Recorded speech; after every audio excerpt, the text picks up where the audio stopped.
डोंबिवली पूर्व परिसरातील संदप गावात क्रिकेट खेळण्याच्या वादातनं शिवसेना शिंदेंच्या पक्षातला अंतर्गत संघर्ष उफाळून आलाय। गावातल्या अंगणवाडी शाळेसमोर मैदानावरती क्रिकेट खेळण्यावरनं शाखाप्रमुख विनोद पाटील आणि युवा सेनेचे उपजिल्हा प्रमुख प्रथमेश पाटील यांच्यात वाद झाला। शाखाप्रमुख विनोद पाटील यांच्या आरोपानुसार मैदानावरचा वाद मिटल्यानंतर ते गाडीनं घरी निघालेले असताना प्रथमेश पाटील आणि त्यांच्या समर्थकांनी गाडी अडवली। फायटर आणि इतर शस्त्रांनी हल्ला केला। या हल्ल्यात ते गंभीर जखमी झालेले असून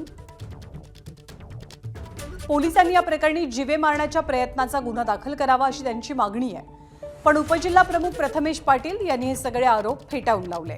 उलट विनोद पाटील यांनीच बाहेरची टीम आणली आणि स्थानिक तरुणांवरती दादागिरी केल्याचा आरोप त्यांचा आहे। घरी यायला निघालो तर त्यांनी तिथे 25 ते 30 मुलं बोलवून ठेवली होती।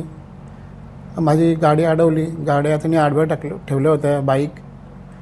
आम्हाला गाडीतून खेचून खूप मारला। लखन पाटील, प्रथमेश पाटील, तृप्ती पाटील होती, अशी भरपूर होती। त्यांचा एक कामाला मुलगा येतो होता, त्यांनी इथे माझ्या फायटरचे वार केले।